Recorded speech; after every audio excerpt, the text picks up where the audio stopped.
네, 지방선거 참패 이후 쇄신 해법을 모색 중인 자유한국당은 친박, 비박 계파 갈등이 되레 극심해지고 있습니다. 김성태 대표 권한대행은 일부 친박계를 겨냥해 호가호위 세력이라고 규정했고 친박계에서는 엽기 공포영화 수준이다, 분노조절 장애다 등의 거친 표현까지 써가며 김 권한대행을 압박하고 나섰습니다. 네, 지금부터 최창렬 용인대 교수, 김영준 명지대 교수와 함께 집중 분석해 보겠습니다. 두 분 어서 오십시오. 안녕하십니까? 네, 이틀 전 의총에서 김 권한대행이 일부 의원들과 몸싸움 직전까지 갔다고 합니다. 사퇴를 요구하는 심재철 의원에게는 누드사진 사건을 막아줬다. 그런데 이렇게 괘씸하다 이런 표현까지 썼는데요. 이날 의총 이후 반응 잠깐 보고 가겠습니다.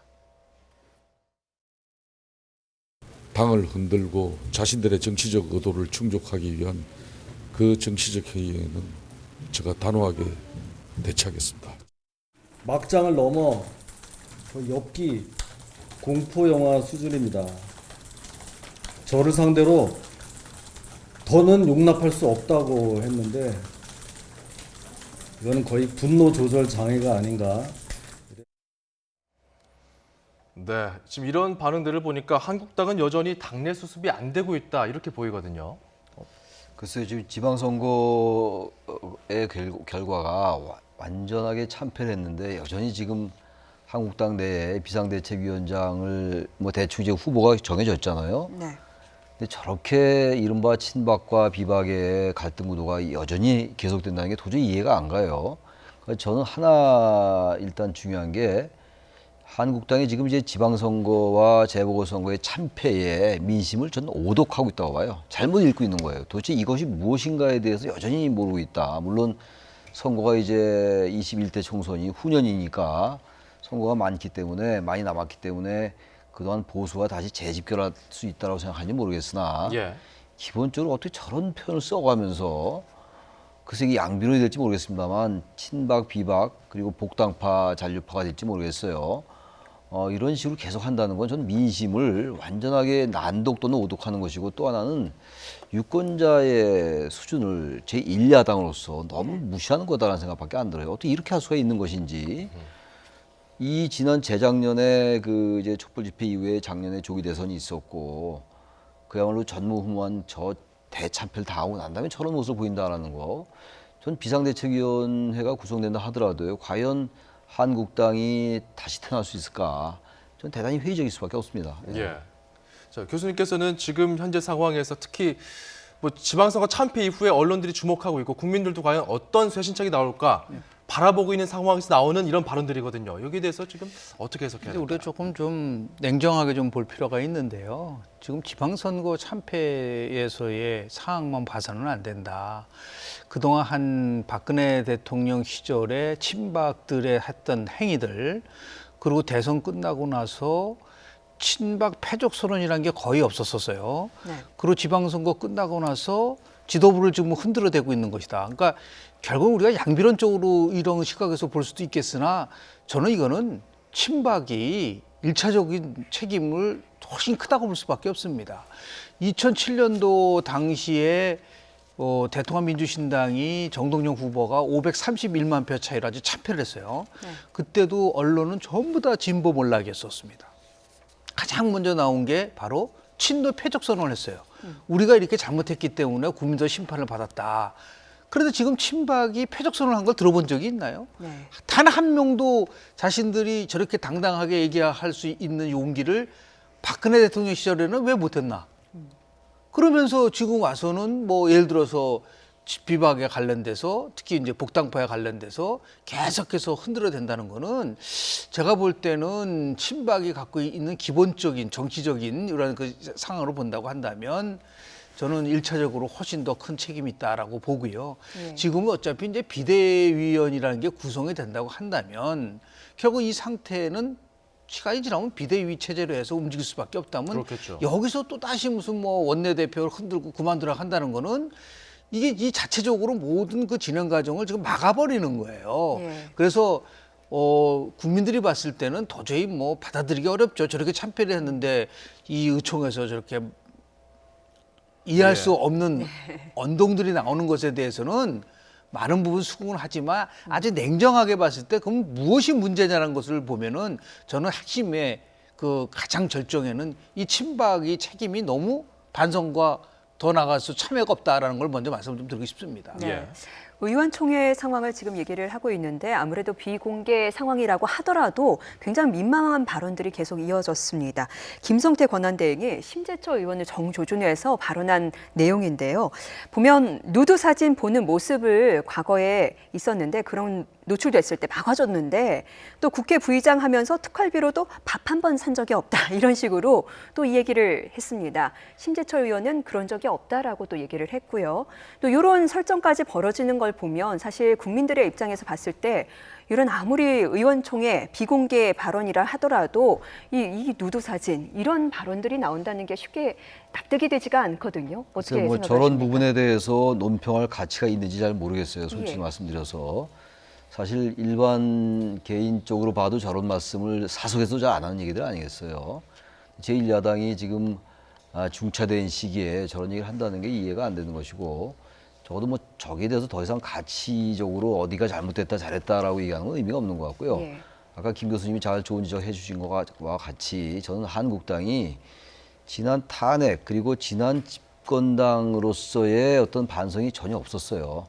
한 번 있다면은 지난번에 선거 패배한 이후에 현수막 걸어가지고 잘못했습니다 네. 하고 이제 큰절했던 거 그게 다예요. 왜 무엇이 잘못됐는지 목적어도 없고 예. 논리 구조도 없었어요. 그러니까 친박이건 비박이건 전 사실 친박과 비박이라는 용어 자체의 설정이 전 잘못됐다고 보는데 아무튼간에 지금 뭐 사실 심재철 의원 같은 경우는 사실 비박이었어요. 근데 지금 권한대행 김성태 권한대행을 많이 흔들고 있는 상황이니까 예. 예. 근데 그 의미가 무엇이 됐든 간에 왜 우리가 참패했는가에 대해서 스스로 자성하고 원인이 무엇인가에 대한 반성이 없잖아요. 적어도 최소한도 거기에 대해서 한 번 정도는 적어도 집단적이고 명시적이고 공개적인 그 자성이 있어야 돼요. 예. 그런 하나의 절차에 불과하더라도 그런 게 없잖아요. 그런 거 없고 계속 지금 김성태 권한대행이 잘못했다. 친박들은 계속 그렇게 얘기하고 있는 거 아니겠어요? 그리고 친박이라는 것은 사실은 탄핵에 반대했던 세력이잖아요. 그러면 그것이 옳고 그름을 떠나가지고 분명하게 얘기할 수 있는 건 민심과 유리돼 있는 거잖아요. 그게 선거로 나타난 거 아닙니까? 예. 근데 여전히 저렇게 한다는 게 전 친박, 그 양비론보다는 사실 친박이 굉장히 잘못했다. 그러니까 이러다 보니까 지금 자유한국당은 개파 간의 전면전이 지금 벌어지고 있는 듯한 양상인데요. 저희가 좀 준비한 그래픽이 있습니다. 좀 보여드리면서 설명드리면 일단 김성태 대표 권한대행은 뭐 복당파, 이제 한국당 나갔다가 들어온 복당파, 예. 그리고 잔류파 이런 용어 쓰지 마라. 대신에 친박 비박만 있을 뿐이다 하면서 뭔가 프레임을 잡아가는 듯한 그런 얘기를 했고요. 그러면서 여기에 대해서는 철진한 친박 구도에 대해서 정치적 생명 연장 기대하지 마라. 김진태 의원이 반박했습니다. 네. 이렇게 서로 뭔가 프레임 전쟁을 벌이고 있는 이 양상은 또 어떻게 봐야 될까요? 저는 이 상황 속에서 우려스러운 부분을 좀 지적을 하면은 통상적으로 보면 저는 친박은 유공의원이에요. 그럼에도 불구하고 저는 저렇게 당당하게 얘기할 수 있는 이유가 뭘까? 네. 저는 이번 지방선거 결과랑 굉장히 연관성이 있다고 봅니다. 결국은 TK 지역은 이겼다. 그럼 TK는 결국은 친박의 지지가 기반이고 그리고 더 나아가서 박근혜 전 대통령의 핵심적 지지 기반이다. 그러니까 예. 심한 경우 분당을 하든 떨어져 나가더라도 친박의 TK는 살아남을 수 있다라고 하는 그런 확신을 갖고서 움직이는 것 같아요. 그런데 정말 당을 수습해서 무엇인가를 만들어내려고 한다고 하면은 이렇게 사사건건 문제 제기를 하면서 끌고 간다는 것에 대해서 자꾸만 정치적 의도를 우리가 한번 조금 짚고 넘어가야 되지 않느냐는 생각이 든다는 거죠. 그러니까 어허. 질서 있는 광폭의 혁신을 해야 된다는 것이죠. 지금 상태에서 아무리 그래도 이제 원내에 대한 문제라고 그리고 비대위원회 문제는 이제 분리될 수밖에 없는 상황인데 네. 저런 식으로 해서 계속해서 친박 비박 간에 이러한 그 계파 갈등이 지속된다고 한다는 거는 저는 심하게 해석한다면은 결국은 딴 살려면 서로 차리겠다는 얘기냐라는 어허. 것밖에 해석이 안 돼요. 예. 그렇지 않고 수습을 하려고 한다면 하고 싶은 말도 서로 참아가면서 해야 되는 부분들이 있는데 그렇죠. 그런데 친박은 그런 것 같지 않아요. 오히려 지속적으로 이 지도 체제를 흔들어서 무엇인가를 바꿔나가야 된다고 이제 하는 부분들이 많은 것 같은데 예. 저러다 보니까 결과론적으로 따지면은 결국은 수습은 안 되고 비대위원회가 구성이 된다 하더라도 결국은 저게 계속 운영이 될 수 있을까 할 정도로 조금 좀 경쟁을 한다는 거는 좋지만은 저렇게 참여 없이 서로가 자신의 주장만을 강조하는 그런 부분 속에서 갖고 있는 우려감들이 분명히 존재할 거라고 봅니다. 네.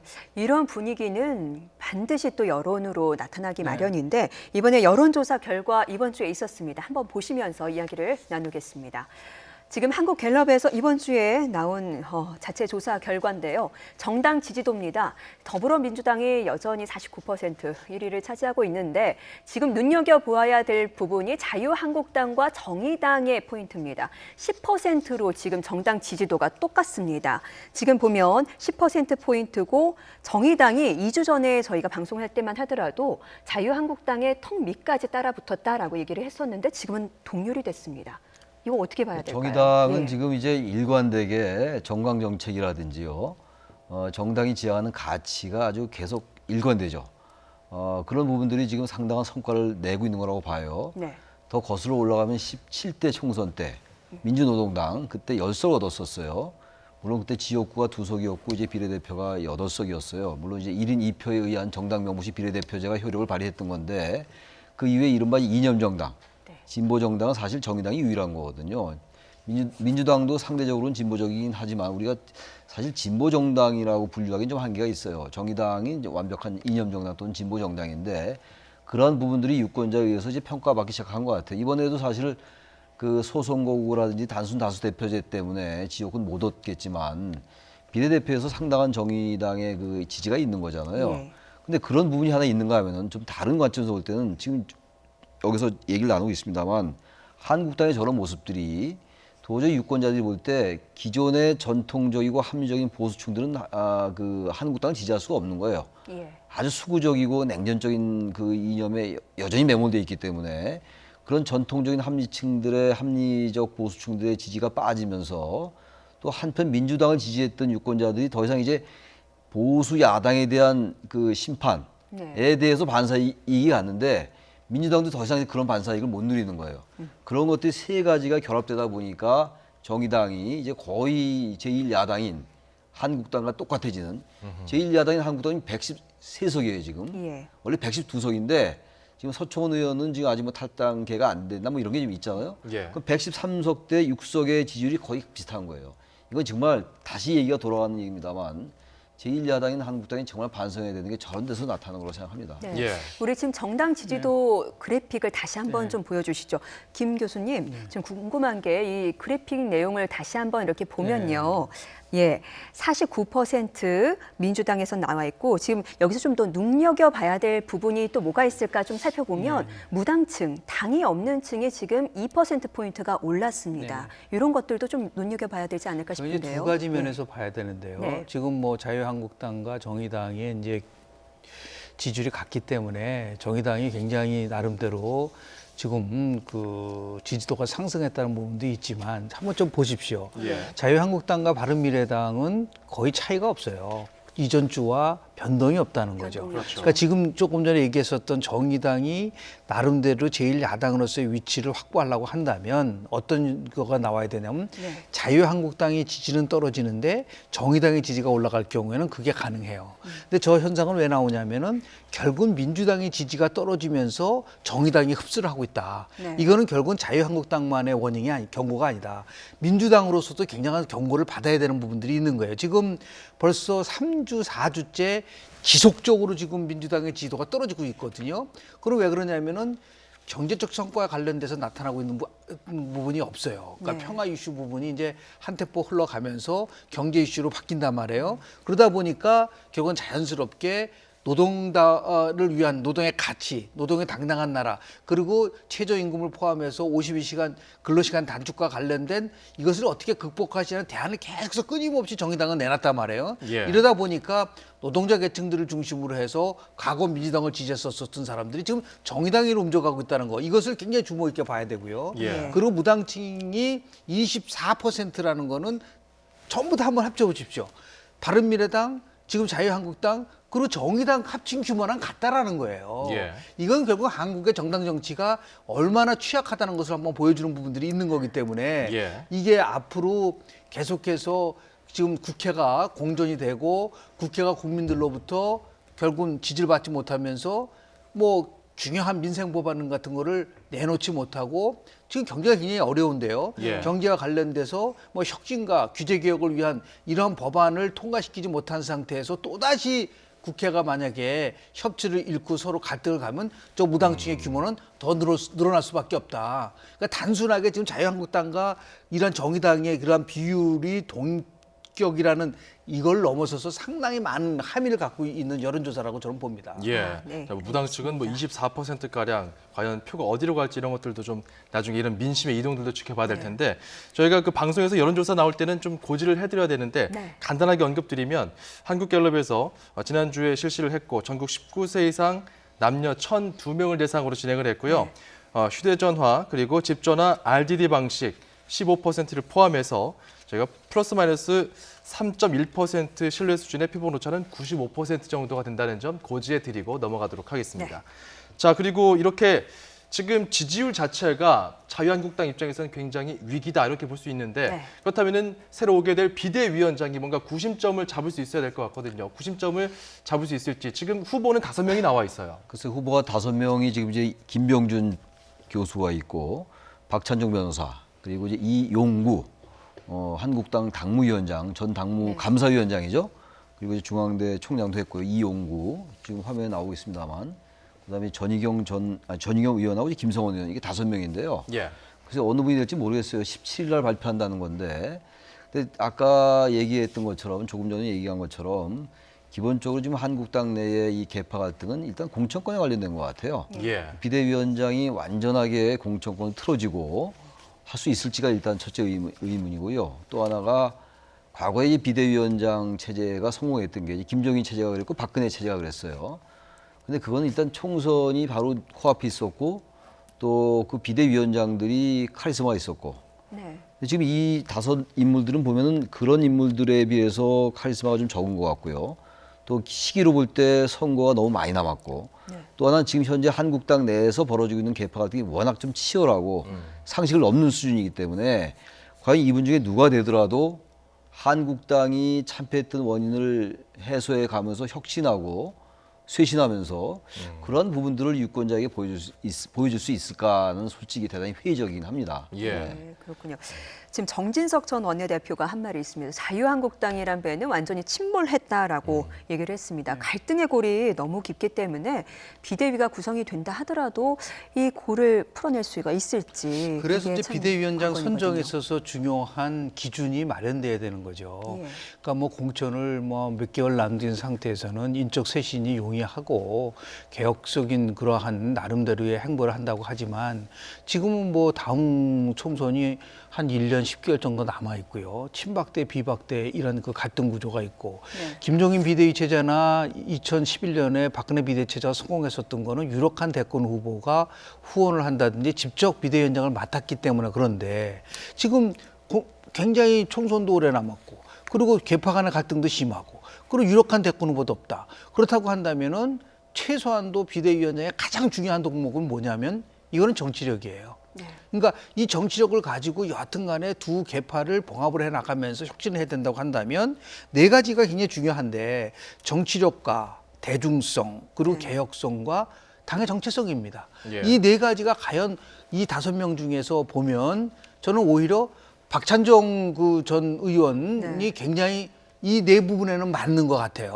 왜냐하면 김병준 교수야 뭐 저도 학계에 있었지만은 이제 정치력이라는 부분 속에서는 아직까지 뭐 적극적으로 정치적인 전쟁에 들어오지는 않은 분이고 그리고 뭐 대중성이야 우리야 알지만 일반 분들이야 뭐 김병준 교수에 대해서 갖고 있는 인지도는 그렇게 높은 편은 아니란 말이에요. 예. 근데 뭐 박찬종 전 의원 같은 경우는 워낙 이제 뭐 대통령 선거에도 나왔었고 그리고 당시에 뭐 많은 그런 국민들 사이에 있어서의 개혁적인 문제도 있고 그리고 이분은 과거 한나라당 상임 고문까지 한 사람이에요. 그러니까 이러한 것들을 종합적으로 검토를 한다고 하면은 물론 다 훌륭한 분들이시겠지만 나머지 김병준 교수하고 박찬종 그 전 의원 빼놓고는 나머지 3분은 아마도 이제 막 이번에 비대위원장이 안 되면 비대위원으로 활동을 하실 수 있는 가능성이 있을 것 같은데 결국은 2강 3약 정도로 이제 압축을 할 수가 있을 건데 이러한 2강 것들이 3약, 아마도 예. 16일 날 의원총회 때 의원분들이 아마 치열하게 논쟁을 해서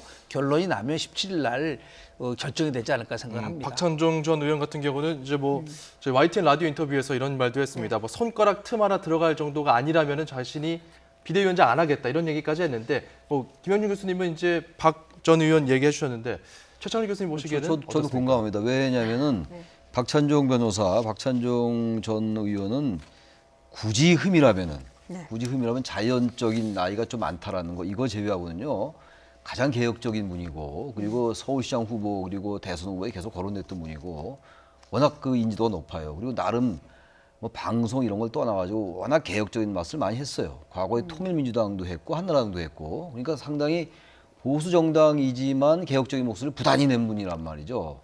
나름 명분이 있을 것 같아요. 예. 그리고 어쨌든 정치권에 있던 분이기 때문에 또 어떤 그 명분도 있고 영향력도 있을 것 같긴 한데 그래서 예. 어떤 결정할지 모르겠어요. 이제 그 한국당 내에서 저는 그래서 굳이 누가 가장 적합하냐고 저에게 물어본다면 가장 유력한 건 역시 김병준, 박찬종인데 네. 그 중에서 저보고 한 명을 꼽으라면은 누가 될 것 같다라는 예상이 아니라 당위적으로 누가 바람직하냐 한국당의 개혁을 그래도 하려면 네. 저는 박찬종 변호사가 낫다고 생각합니다. 아, 네, 두 뭐 분의 이 공통된. 내용은 이제 오는 네. 16일쯤 되는 의총에서 이제 좀 정해지고 나서 17일쯤에 아마 좀 추인이 될 것 같은데 어떤 결과 나올지는 지켜봐야 될 것 같습니다.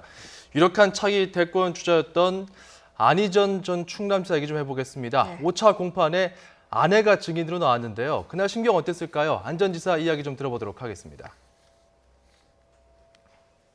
여러분들한테 조금 못났다고 욕먹어도 좋습니다. 제 아내가 저한테는 가장 큰 스승입니다. 부인 이제 나오시는데 신경 어떻습니까? 달리 드릴 말씀이 없습니다. 그렇죠. 유구무원이다 이런 네. 뜻인데 결국은 사실 지금 이 안희정 전 지사의 재판의 양상을 보면은 김지은 씨 재판에서는 좀 비공개로 증인 신문이 이어졌었고 이제 안희정 씨 측에서는 좀 이런 부분들이 좀 공개적으로 재판 내용들이 나오면서 참 원색적인 얘기들도 많이 나오고 있는 것 같아요. 지금 양상 흐름은 어떻게 봐야 될까요? 이 재판은 두 가지 관점에서 좀 봐야 되는데요. 하나는 성폭력이냐 아니면은 한마디로 연애냐라는 부분들인 것이죠. 특히 이제 성폭력 중에서도 업무상 위계에 따른 성폭력이었느냐 아니면 자발적으로 합의에 의해서 이루어진 비록 불륜이지만 연애이냐라는 부분들에 대한 것들이 가장 큰 핵심적인 쟁점이 될 거라고 저는 보고요. 예. 그런 과정 속에서 지금 뭐 무차별적인 여러 얘기가 나오는데 과연 피해자에 대한 부분들을 우리가 한번 생각을 해본다면 이거는 2차 피해자, 여성으로서 2차 피해자로서의 그런 부분들도 더 많은 신경을 좀 써야 될 거라고 저는 봐요. 그러니까 지금 이제 그 김주희 씨 측에서도 얘기하는 것이 이 언론의 보도 내용은 대부분이 이러한 물론 안희정 전 지사 쪽에 중심이 돼서 나오는 것들에 대해서 유감 표명을 좀 많이 하고 있는 부분들이 있는 거거든요. 네. 그러니까 지금 조금 전에 아내가 가장 큰 스승이라고 했는데 지금은 뭐 아내한테 회초리를 맞고 있는 심정 아니겠습니까? 그리고 그렇게 큰 스승이면은 그 스승한테 잘해야지. 이거를 지금 물론 지금 부인은 뭐 어떤 형태든 간에 이것을 그 법적으로 이 폭력에 의한 그런 것을 면하기 위해서 저렇게 법정 직원하고 물론 법리적 논쟁이기 때문에 저희들이 뭐라고 단정 지을 수는 없어요. 다만 법리 논쟁을 넘어서서 지극히 상식적인 측면에서 네. 평가를 해본다고 한다면 지금 연애를 한 거라고 얘기를 하고 있는데 연애를 한 쪽은 쌍방 연애라는 것이 한쪽은 연애가 아니라고 하는데 그게 성립될 수 있을까? 예. 더 나아가서 연애했다는 것에 대해서 저렇게 공개적으로 자기의 고통을 증언할 수가 있을까라는 이런 부분 속에서 조금 더 우리가 보볼 필요가 있지 않을까라는 생각을 합니다. 예. 네. 지금 증인으로 출석한 부인 민주원 씨가 그래도 남편 안 전 지사에게 유리한 증언들을 쏟아냈습니다. 중국 목 상하원에서 투숙했던 그 경험담, 체험담 그 얘기 나왔는데 밤 11시에서 12시쯤에 잠자리에 들었는데 김지은 씨가 살그머니 들어와서 침대에 발치해서 3, 4분 동안 우리를 내려다봤다. 이런 이야기까지 증언을 했거든요. 그래서 저기 지금 안희정 전 지사의 부인은 저렇게 얘기를 했고 네. 또 김지은 씨 측은 또 저렇지 반박을 않다. 했죠. 네. 어떤 문자를 받고 그 위험을 막으려고 가 있었던 거다라고 얘기하고 있기 때문에 전혀 알 수가 없어요. 그러니까 네. 피고인 측의 증언과 지금 이제 피해자 측의 증언이 전혀 다르거든요. 지금 하나의 팩트를 가지고. 네. 그야말로 이 부분은 이제 우리가 정서적으로 느끼는 부분과 또 법률적 또는 법리적으로 느끼는 부분이 다른 것 같아요. 저는 뭐 그렇죠. 법률 전문가가 아니기 때문에 거기까지 잘 모르겠습니다만 기본적으로 어쨌든 이 안희정 전 지사의 이 부분이 지난 3월 달에 얘기가 나오고 꽤 오래됐잖아요. 이제 예. 재판에 들어간 거란 말이에요. 네. 그러니까 어쨌든 중요한 거는 그 사실관계, 아까 우리 김 교수님 말씀처럼 위력에 의한 것이냐, 둘의 합의에 의한 것이냐, 둘밖에 모르는 것 같아요. 그것을 이제 법리적으로 어떻게 판단을 내리냐 문제잖아요. 네. 그건 법리의 문제잖아요, 이거는. 그 부분과 일반 정서하고는 좀 다를 수가 있기 때문에 또 하나 지금 계속 피해자와 이 피고자의 그 증언이 다르기 때문에 측의 이 증언이 다르잖아요. 예.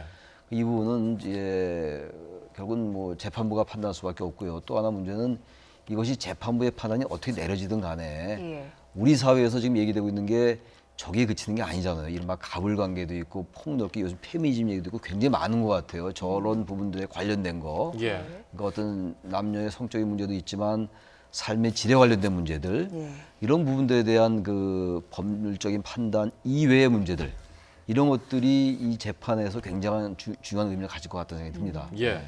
자, 이 재판의 쟁점 사실 위력인 것 같습니다. 이 위력에 의한 성폭력이냐 아니냐 이 부분인데 위력이라고 한다고 했을 때 이게 어떤 물리적인 힘 혹은 권위, 권력 여러 가지 뜻이 될 수 있잖아요. 어떤 기준으로 봐야 될까요? 그건 뭐 이제 저희가 얘기할 수 있는 부분은 굉장히 상식적 선에서 얘기할 수밖에 없다는 말씀을 먼저 드리는데요.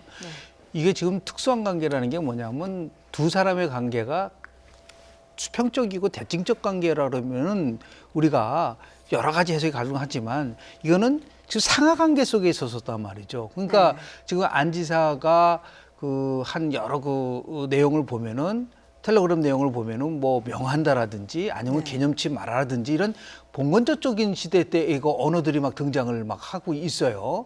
이것은 결국 뭐냐면 상사가 아랫사람에게 자신의 힘을 가지고 이것을 제압하려고 했었던 그러한 의도가 있느냐. 그것도 그것 때문에 당사자는 엄청난 고통을 받았다는 것이 입증될 수 있느냐 이런 부분들인 건데 제가 이제 걱정스러운 거는 뭐냐면 지금 아무리 이 법리 문제 때문에 자신 이제 폭력적인 것에 대해서 면하려고 한다 하더라도 예. 지금 안 지사 측에서 얘기하는 핵심 사항은 이거예요. 처음에는 합의해서 했지만 그 이에 불순한 의도를 가지고 무엇인가를 폭로했다. 그런 쪽으로 몰고 가는 것 같아요. 저는 그 부분에 대해서 과연 그럴까에 대한 거는 이제 나중에 이제 판가름이 나겠지만은 그럼 불순한 의도를 왜 갖다 쓸까? 도대체 이런 얘기를 하거든요. 이 저 안지사 측에서는 김지은 씨가 굉장히 스마트하고 주체적인 사람이기 때문에 자기 결정을 하는 사람이지 위력에 의해서 움직일 사람이 아니다라고 얘기한다고 한다면 그건 똑같은 논리로 그렇게 주체적이고 스마트한 사람이 왜 공개적으로 자기의 고통을 얘기했는가 이런 걸 다시 한번 생각해 볼 수 있게끔 하는 그런 부분들이 있는 거고요. 예. 이게 지금 굉장히 그 상하 관계에 있어서 있을 수 있는 부분이기 때문에 저는 뭐 상식적으로 본다면 안 전 지사 측이 굉장히 불리한 입장에 있을 수밖에 없다. 어허. 그렇게 저는 해석을 하고 싶습니다. 안 전 지사 측의 불리한 결과로 나올 수밖에 없다라고 얘기를 지금 해주셨는데 최 교수님 어떻게 보십니까? 이게 보면 지금 굉장히 재판장에서 감정적이고 좀 더 자극적인 이런 발언들 그런 증언들이 나오고 있어서 이게 과연 유리할 수 있을까 글쎄요, 의문이거든요. 제가 아까도 예. 말씀드렸다시피 제가 변호사도 아니고 예. 법률가가 아니라서 그 부분은 잘 모르겠습니다만 기본적으로 어쨌든 이 부분은 상하관계잖아요. 그리고 안희정 전 지사가 그 캠프 내에서 물론 그 부분도 약간 엇갈려요. 그 캠프 내에서 굉장히 민주적이었다라고 얘기하고 있는 것이고 지금 안희정 전 지사 측은 지금 김지은 씨 측은 그렇지 않다라고 얘기하고 있는 거잖아요. 이 부분도 전혀 달라요. 지금 상하 관계라고 얘기하는 것이 다르기 때문에 모르겠으나 예. 기본적으로 어쨌든 안희정 전 지사의 그 워딩은 사실인 것 같아요. 아까 말씀처럼. 그렇다면 그 부분은 법률적인 판단의 문제긴 합니다만 과연 김지은 씨가 완전하게 그 이제 자신의 합의에 의해서만 했겠느냐 그런 어떤 행위가 있었겠느냐 이 부분은 글쎄요 판단의 문제인 것 같고 그건 제가 뭐 섣불리 말씀드리기 어려울 것 같습니다. 예, 법리적인 걸 떠나서 그렇다면은 좀 정치인 안희정 전 지사로 좀 놓고 보면 어떨까 싶습니다. 일단 안 전 지사의 판결에 따라서 어떻게 될지 유죄가 나왔을 때 그리고 무죄가 나왔을 때 이 두 가지 가능성에서 안전지사의 정치적 생명은 어떻게 될까요? 무죄가 나왔다는 거는 성폭력에 관련돼서 무죄가 나온 것이지 불륜에 의한 것들은 사실로 지금 확인이 된 상황이잖아요. 네. 정치인 중에서 가장 중요한 것은 도덕에 관련된 부분이고 특히 가족에 있어서 엄청난 지금은 뭐 부인께서 정말 뭐 고육지책으로 저렇게 얘기하는 거 아니겠습니까? 네. 그러나 아주 이제 모든 것이 끝나고 나서 일상으로 돌아와서 자기 자신 성찰한다고 한다면 수신제가 치고 평천하는 게 동양사상에서 핵심인데 과연 안전지사가 아무리 무죄를 받는다 하더라도 정치적으로 재개를 할 수가 있을까라는 예. 쪽으로 저는 비중을 둘 수밖에 없지 않겠나 생각이 들고 더 나아가서는 예. 그동안 또 안 진사가 이 사건이 터지기 전에 굉장히 민주적인 인사인 것처럼 그리고 굉장히 네. 정의로운 인사인 것처럼 그동안 이미지가 돼 이미지였죠. 있었어요. 예. 근데 저로 봐서는 이게 거짓과 위선의 아주 대명사가 돼버릴 수 있는 아무리 무죄가 나온다 하더라도 그런 부분들이 있기 때문에 아마 정치적 재개는 저는 굉장히 어렵지 않겠는가 생각을 합니다. 정치적 재개 가능성 어떻게 보세요? 저는 뭐 거의 없다고 봐요. 무죄가 나온다 하더라도 뭐 긴 설명 필요 없이 지금 앞서 자세히 설명해 주셨는데 이미 저렇게 많은 얘기가 오고 갔고 네. 여전히 무죄가 나온다 하더라도 어느 게 팩트인지 증명이 안 되는 거예요. 네. 그러니까 법률적인 판단이라는 부분과 누구 말이 사실이냐는 또 별개의 문제이기 때문에 그건 예. 역시 그것을 접하는 사람들의 판단의 영역이거든요. 네. 일일이 다 확인해 줄 수도 없어요. 언론도 확인해 줄 수도 없는 것이고 그렇다면 정치인이 적어도 대중 정치인은 여러 가지 측면에서 책임성과 반응성과 이런 게 다 있어야 되는 거 아니겠어요? 예. 그렇다면 저는 안희정 전 지사가 만약 무죄가 나온다 하더라도요. 정치적으로 위상을 회복하기는 거의 불가능하다고 생각합니다. 예, 지금 이 재판 내용들의 증언들을 보면은 어떻게 보면 굉장히 좀 낯뜨거운 내용들도 많이 나오고 있거든요. 맞아요. 그러다 보니까 이 전 대권 후보의 어떤 이야기, 이 사안의 재판이 좀 일종의 뭐 가십거리처럼 지금 여겨지고 있는 상황들도 있는데 사실 애초에 서지현 검사의 미투 폭력 이후에 이 김지은 씨의 또 미투가 나오면서 사회적으로는 굉장히 파장을 일으켰던 부분이기 때문에 네. 우리가 좀 이런 것들을 좀 감안해서 본다면 이 안희정 전 지사의 재판을 우리가 좀 사회적 관점에서 어떻게 봐야 될까요? 가장 큰 것은 지금 여성이라는 이유 하나 때문에 네. 여성이 갖고 있는 여러 가지의 차별과 더 나아가서 성폭력 이런 부분들 우리는 자유민주주의에 대한 얘기를 많이 했지만 평등민주주의에 대한 부분들은 굉장히 아주 깊게 진행되지 못한 부분들이 있어요. 그러니까 이 사건을 통해서 이제 대한민국은 양성평등이 다 이루어졌다라고 생각하면 착각이다. 아직까지도 여성이라는 이유 때문에 여성이 갖고 있는 차별이라는 것이 굉장히 심하게 아직까지 우리 사회를 지배를 하고 있기 때문에 이것을 어떻게 이제 극복하느냐 과제가 있고 두 번째 중요한 것은 제가 이 사건 터지기 전에 예견을 한 적이 있어요. 이 미투 운동이라는 거는 결국은 다른 이슈에서 덮어질 것이고 오래 지속되지 못할 것이다. 이거는 대한민국 특히 페미니스트 대통령을 주장하는 문재인 대통령과 문재인 정부가 있는 이상은 이 문제는 여하튼 형태든 간에 지속적으로 대한민국을 한 그레 업그레이드 시켜서 나를 성평등 국가를 만드는 데 있어서의 기폭제 역할을 해야 되지 다른 이슈에서 자꾸만 젠더 어젠더가 표류한다든지 아니면 또 나가서 흐지부지해진다든지 이런 것은 저는 바람직하지 않다고 저는 봅니다. 네. 지금 저희가 계속 보도를 하면서 조심스러운 부분이 이런 내용을 다룰 때 재판장에서 오갔던 내용들이 하나의 가십거리처럼 그렇게 가볍게 소모가 되는 그런 현상들을 우리가 항상 조심을 하게 됩니다. 그런데 항상 이렇게 내용을 볼 때 잘못 알려질 경우, 일부만 알려질 경우에는 피해자가 또 가해자가 되는 형국이 될 수도 있거든요. 이런 상황을 막기 위해서 좀 어떻게 좀 해야 될까요? 글쎄요, 이제 비공개 때 나온 얘기들이 네. 또 이렇게 알려지잖아요. 근데 그 알려진다는 게 다 알려지는 것도 아니란 말이에요. 거두절미하고 특정한 이제 팩트, 특정한 딱 이렇게 맥락만 알려지다 보니까 그렇죠.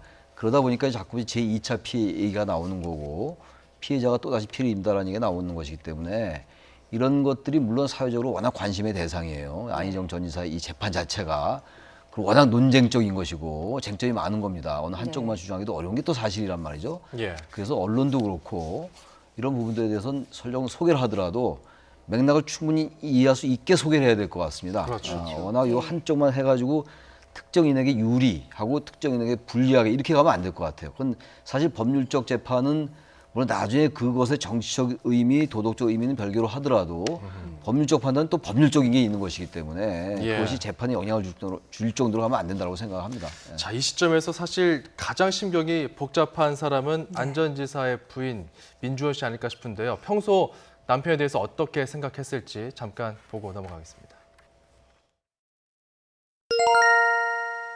희정 씨는 저한테 좀 큰 산 같아요. 산. 더울 때 그늘도 대주고 또 이렇게 포근하게 안아도 주고 이렇게 보듬어 주고 그런 의미에서이기도 하고 또 제가 제 인생을 사는데 넘어가야 될 산, 제 앞에 버티고 있는 산 이런 의미이기도 하고 그래서 산 같다는 생각이 많이 들었어요. 네, 이런 언급을 한 적이 있습니다. 자, 정치인으로서의 어떤 그 배우자의 신뢰, 이거는 굉장히 의미가 좀 남다를 것 같은데요. 두 분께 각각 짧게 좀 시간 좀 드리도록 하겠습니다. 먼저 김영준 교수님. 김지은 씨 말고도 저는 안 전 지사의 저 부인이 갖고 있는 심정을 한번 생각을 한번 해보세요. 얼마나 답답할 부분일까. 그러니까 일종의 큰 나름대로 큰 산이라고 하지만은 저게 개인한테 와닿는 그 나름대로 짓누르는 힘처럼 느껴지는 부분들이 있습니다. 그래서 참 한편으로는 힘들겠지만 여하튼 뭐 우리는 그 법적으로 지켜볼 수밖에 없는 상황이지만은 이제 예. 다시는 이러한 그 일들이 저는 반복돼서는 안 된다라는 말씀. 그리고 또 대한민국의 큰 꿈을 갖고 있는 정치인이 이렇게 자기 관리를 못해서 어떻게 그리고 당당하게 대한민국 국민을 향해서 제가 정치를 행보를 할 수 있었을까라는 것에 대해서 다시 한번 그 안 전 지사는 내가 왜 그랬을까를 한번 성찰할 수 있는 그런 시간을 가졌으면 좋을까 생각이 좀 듭니다. 저는 안 전 지사 문제가 워낙 많이 얘기돼 왔고 이제 최종 판단을 남겨놓고 있는데 어쨌든 저 문제에서 촉발된 우리 한국 사회의 이거 어떤 그 갑과 을의 문제, 남녀의 문제가 기본이라 하더라도요. 어떤 지배적인 권력 관계 문제거든요. 권력 관계가 남녀 관계 문제를 떠나서 조직에서도 그렇고 모든 인간 관계에서도 그렇고 말이죠. 요즘 뭐 대한항공이나 아시아나항공도 그런 얘기 많이 나오잖아요. 우리 한국 사회가 그럼 어쨌든 우리 한국 사회 불평등 구조를 깨는데 저 사건이 하나의 교훈이 됐으면 좋겠다는 생각합니다. 판단이 어떻게 내려지든 간에. 예. 예, 여기까지 두 분 이야기 듣도록 하겠습니다. 최창렬 용인대 교수, 김영준 명지대 교수였습니다. 두 분 고맙습니다.